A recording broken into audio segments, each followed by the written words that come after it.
दोस्तों, mark Zuckerberg, founder of Facebook, Bill Gates, founder of Microsoft, Elon Musk, founder of SpaceX. दोस्तों, ये सारी companies और ये सारे फाउंडर्स, मैं आपको एक चीज़ कौन सी कॉमन है?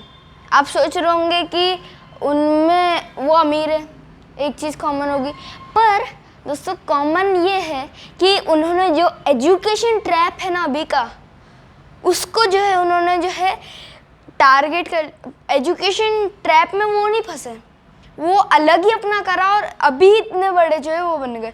तो आज के वीडियो में बात करने वाले हैं कि एजुकेशन सिस्टम में क्या प्रॉब्लम है, क्यों बनाया गया, वो किसका आइडिया था ये, और अभी क्या सिचुएशन है एजुकेशन सिस्टम की, आज के वीडियो में जानेंगे। तो दोस्तों, मेरा नाम है वान और मैं हूँ 9 साल का।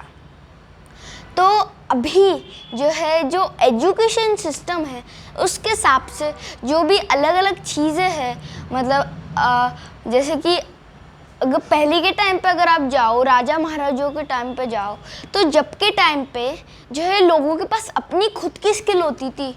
ऐसा नहीं कि पढ़ाई करने के बाद एक ही टारगेट है, बस जॉब करना, किसी के यहाँ नौकरी करना, किसी के सपनों को बनाना, बस यही नहीं था, और भी बहुत सारी चीज़ें थी उस टाइम पे।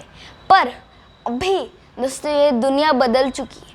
अभी स्टार्ट हुआ है एक नया एजुकेशन स्ट्रैप, जिसको बोला जाता है एजुकेशन सिस्टम। जो इंडिया का है वो बहुत ही ज़्यादा दोस्तों जो है कॉम्प्लिकेटेड है, और वो इसलिए बनाया गया है कि जो बच्चे जो ये एजुकेशन ट्रैप के अंदर गए हैं वो फेल ही होते रहे, उनको A+ मिले ही ना, और वो जॉब में जाए वो फेल हो, बस इसके लिए ही एजुकेशन सिस्टम बनाया गया है। तो दोस्तों चलिए जानते हैं कि क्यों मजबूरी रहती है जॉब करने के लिए, और क्या मजबूरी बना रखी है कि जो भी मतलब चुपचाप मुंह बंद कर कर, आँख बंद कर कर, सारा कान बंद कर कर, बस एक ही चीज़, स्कूल कॉलेज, फिर इसके बाद जॉब और कुछ नहीं, और वो भी बहुत कम जॉब, मतलब कि बहुत कम, जो आपको कम पैसे देती है वो जॉब, ठीक है। मतलब आपने स्कूल्स पे लाखों दिए हैं, कॉलेजेस में लाखों दिए हैं, ट्यूशन्स में लाखों दिए, क्लासेस में लाखों दिए हैं, और फिर जो है उसमें से आपको जो मिल रहा है 40 से 50 हज़ार की मामूली सी नौकरी, और उसके बाद आपकी ज़िंदगी शुरू होती जाती है, और धीरे धीरे एक प्रेशर आता है, इतना कम पैसे, खुद का घर कैसे लेंगे, तो होम लोन ले लेते हो आप, तो घर है तो कार भी होनी चाहिए, इसलिए कार लोन ले लेते हो आप। तो दोस्तों ये एजुकेशन सिस्टम क्यों बनाया है, कैसे बनाया है, किसने बनाया है, और अलग अलग चीज़ें जानेंगे आज के वीडियो में। तो दोस्तों लास्ट तक बने रहिए। मेरा नाम है वान और मैं हूँ 9 साल का। तो दोस्तों चलिए जानते हैं the formation of the education system. 1800s के बीच में नेपोलियन वर्सेस हुआ था प्रुशियन, ठीक है, प्रशियन वर्सेस नेपोलियन का वॉर हुआ था। जब के टाइम पे प्रुशियन आर्मी जो थी वो बहुत ज़्यादा स्ट्रॉन्ग थी, पर अभी उस टाइम पे मतलब 1800s के टाइम पे लोगों जो प्रशियन लीडर्स थे और प्रशियन सोल्जर्स थे, उनको भी लगा था कि वो लोग ही जीतेंगे क्योंकि उनकी बहुत पावरफुल आर्मी थी, पर वो लोग हार गए और उनको जो अपनी आधी लैंड देनी पड़ी नेपोलियन साम्राज्य को, और जो है पीस ट्रीटी साइन करनी पड़ी। और ये क्यों हुआ? उस प्रशियन के जो लीडर्स थे वो धीरे धीरे सोचने लगे, और उनको पता चला एक बहुत ज़्यादा खतरनाक चीज़, जो कि थी जो प्रशियंस के सोल्जर्स थे, वो पर्शियंस के जो लीडर्स थे उनकी बात ना सुनकर खुद के आइडियाज़ फॉर्म कर जो है उस पे जो है लड़ रहे थे, जिस वजह से वो हार गए। और नेपोलियन के चुपचाप आँख कान मुंह बंद कर नेपोलियन के सारे आइडियाज़ सुन रहे थे, कर रहे थे और उसके खिलाफ कुछ नहीं बोल रहे थे। तो दोस्तों इस वजह से प्रूशियंस ने एक नया और उनका खुद का एजुकेशन सिस्टम बनाने की ठान ली और वो नाम पड़ा प्रूशियन एजुकेशन सिस्टम। ठीक है दोस्तों, तो इसका जो नाम है वो अभी के टाइम पे चेंज हो गया है, पर जो है वो ही सेम चीज़ करता है। तो दोस्तों अभी जानते हैं कि ये जो प्रूशियन एजुकेशन सिस्टम है ना दोस्तों, वो 1700 टू 1840 के बीच में क्यों चला और किधर चला और किस चीज़ के लिए चला, चलिए जानते हैं।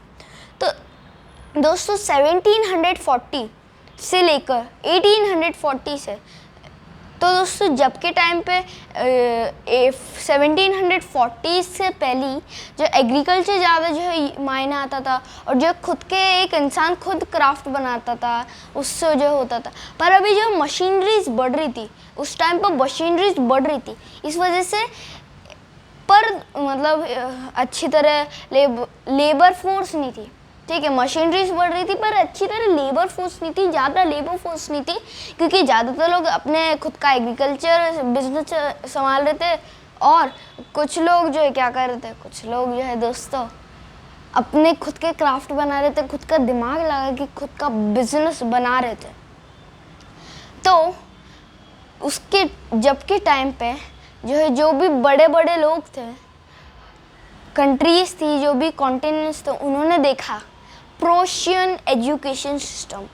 जब प्रूशियन एजुकेशन सिस्टम से एक मतलब किक लेकर, एक चीज़ सोचकर, मतलब उसके जैसा ही एक इंस्पिरेशन लेकर जो उनका खुद का ही एजुकेशन सिस्टम बनाया, जो कि प्रूशियन एजुकेशन सिस्टम के जैसा ही है, अभी के टाइम पे पहले भी था।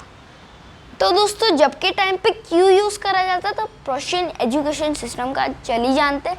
तो जब के टाइम पे इंडस्ट्रियलाइजेशन बहुत ज़्यादा हो रहा था, तो जो है लेबर फोर्स की ज़रूरत थी, पर जब के टाइम पे लोग खुद का काम करते थे और लोगों को चाहिए था कि दूसरे के सपने बनाने के, मतलब दूसरे के लिए सपना दूसरे के सपने कौन पूरे करेगा, किसको दूसरे की मदद करना पड़ता, ऐसे मदद करते, पर किसको अपना टाइम खराब करके, अपने सपने तोड़कर, अपने सपने जो बर्बाद करके किसको दूसरे के सपने करने खराब।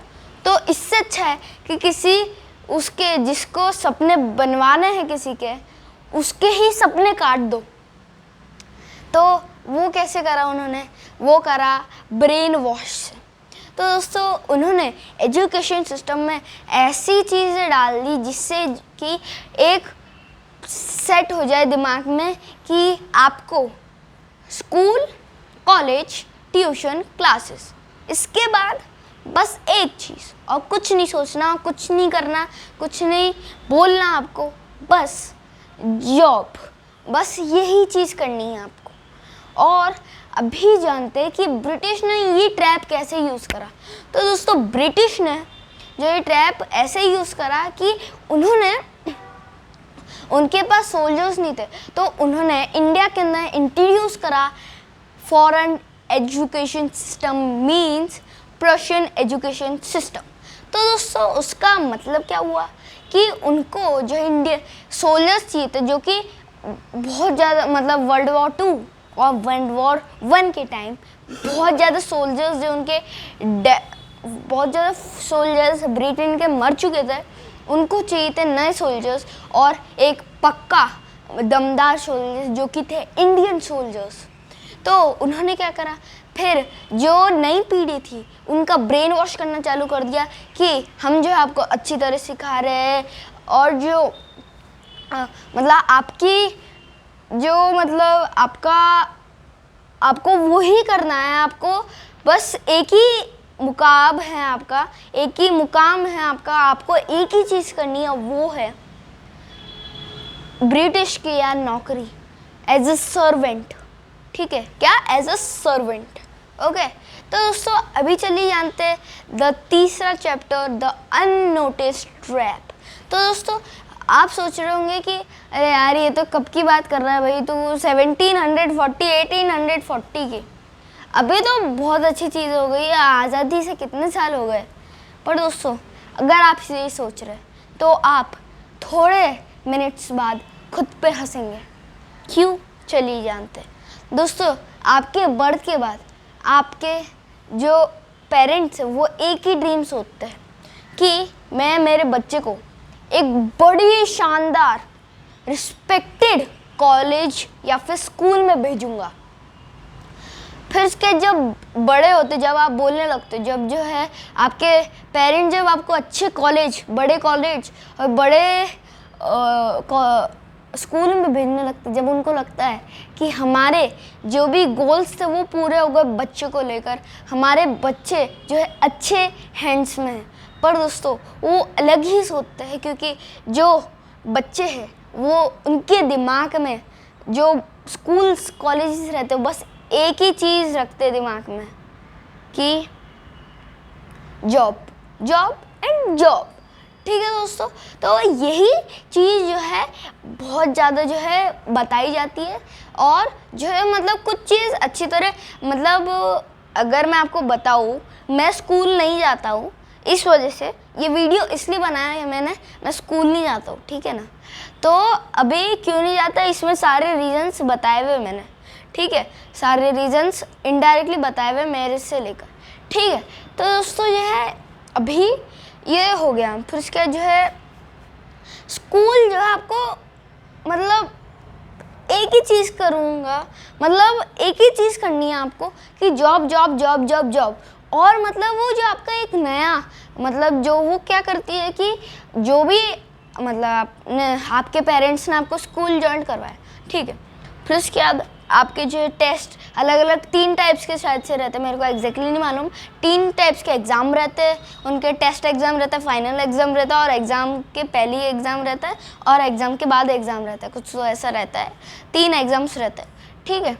तो उसमें ही उस एग्ज़ाम के बाद छुट्टी रहती है, ठीक है, समर हॉलीडेज़ रहते हैं जो अभी चल रहे हैं बच्चों के पुणे के अंदर, ठीक है, महाराष्ट्र के अंदर।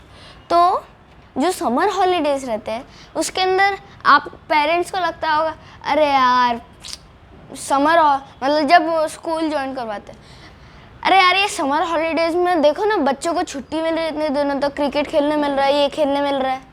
पर दोस्तों रियलिटी और कुछ है, कुछ और ही है।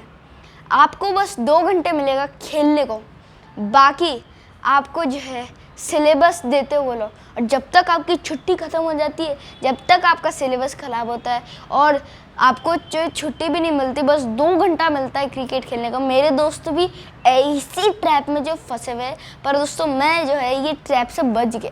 तो दोस्तों अभी आप सोच रहे होंगे कि मैं पागल हूँ, कुछ भी बोल रहा हूँ। मैं चाह रहा हूँ कि आप लोग जो है मतलब आपको लग रहा होगा मेरे बोलने का तरीका ये है कि मैं आप लोग स्कूल नहीं जाओ, कॉलेज नहीं आओ। दोस्तों मैं बताता हूँ मैं क्या बोलने की कोशिश कर रहा हूँ। दोस्तों मैं बोलने की कोशिश कर रहा हूँ कि अगर कोई चीज़ है तो उसको करो आप, पर ऐसी भी मत करो कि वो ही आपकी लाइफस्टाइल हो जाए, वो ही आप करना चाहते हो। मतलब अगर आपका मन है तो करो, पर ब्रेन वॉश नहीं करना चाहिए इन लोगों को। और जो है मैं ये बोल रहा हूँ कि एक ही हैबिट मत रखो। आपके मतलब मार्कशीट्स पर अगर आप पेरेंट्स देख रहे हो तो जो है आप अपने बच्चों की मार्कशीट्स पे मत फोकस करो। आप देखो कि कौन सी चीज़ सीख रहा है, अगर सीख रहा है तो अच्छा है ना, और अगर नहीं सीख रहा तो कोई बात नहीं, सिखाओ कोई अच्छी चीज़। जैसे कि मैं बताऊँ, मैं एक स्कूल में पढ़ता था, ठीक है, और उस स्कूल में जो मैं फर्स्ट स्टैंडर्ड में था कंप्यूटर सिखा रहे थे मेरे को। तो मतलब वो बार बार एक ही चीज़ बोले जाते हैं कि कंप्यूटर कैन डू दिस, मतलब कंप्यूटर क्या क्या कर सकता है, कंप्यूटर क्या क्या नहीं कर सकता। तो वही बोलते बोलते बोलते बोलते बोलते मतलब 3 दिन हो गए बच्चे बोले जा रहे हैं कि क्या होना चाहिए क्या होना चाहिए। मतलब मैम अच्छी तरह डीप में सिखा ही नहीं रही है कि मतलब वो एक एग्जांपल दे रहा हूँ कि मैम क्यों नहीं सिखा रही, क्योंकि उनको ये मालूम है कि एजुकेशन सिस्टम में जो है हमें पढ़ाना ही नहीं सिखाया, बस बोला है कि रटा दो। और जो है जो पढ़ा रहे वो भी अच्छी चीज़ें नहीं पढ़ा रहे, मतलब नॉर्मल चीज़ें पढ़ा रहे। फिज़िक्स सीख ली, फिज़िक्स पूरी लाइफ थोड़ी है, फिज़िक्स से इमोशंस कनेक्ट नहीं होते, है ना। फिज़िक्स से आपके जो भी चीज़ें कर रहे हो, जो भी आपको मालूम होना चाहिए, आपकी लाइफ तो फिज़िक्स से नहीं होती ना कंपेयर, आपकी लाइफ मैथ से कंपेयर नहीं होती, आपकी लाइफ केमिस्ट्री से कंपेयर नहीं होती, है ना। ये 3 चीज़ें थोड़ी है सीखने को, और भी बहुत सारी चीज़ें कि कैसे दुनिया जीनी चाहिए, और अलग अलग टॉपिक्स रहते हैं, अलग अलग चीज़ें रहती है जो आपको अभी सीखनी चाहिए। तो दोस्तों आज का वीडियो कैसा लगा बताना कमेंट बॉक्स में, and don't forget to like share subscribe my video. Thanks for watching my video. Thank you.